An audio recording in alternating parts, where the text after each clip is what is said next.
Guys, आज चाहिँ अब बेलुका हाम्रो घरमा चाहिँ के पाक्दैछ भन्दाखेरि चाहिँ माछा चाहिँ आज मैले बनाएको। त्यति मिठो चाहिँ हुँदैन, मैले बनाएको माछा चाहिँ रूपचन्द माछा।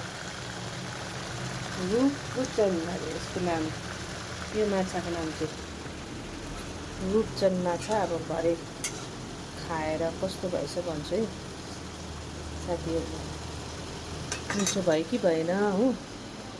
हाम्रो घरबाउ चाहिँ आज यहाँ बिचराको बिजोग भएर चाहिँ खुट्टा हिजो चिप्लेर लडेर यो बुढी अम्लाको यहाँको हड्डी चाहिँ क्र्याक भएको छ अरे। अन्त यो ब्यान्डेज बानिरहेछ हो। यो चाहिँ के हो अरे, के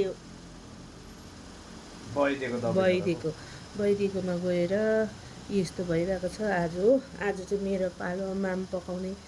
सधैँ त मलाई बुढोले सघाउनु हुन्थ्यो, आज चाहिँ सुतिराख्नु भएको छ बिचरा। Hello guys. तर पनि हाँसिरहन्छ, काम गरेको गरेकै हो। यतिको चाहिँ हुनु पऱ्यो नि त है, बुढा भनेको चाहिँ, होइन साथी हो। By by, good night.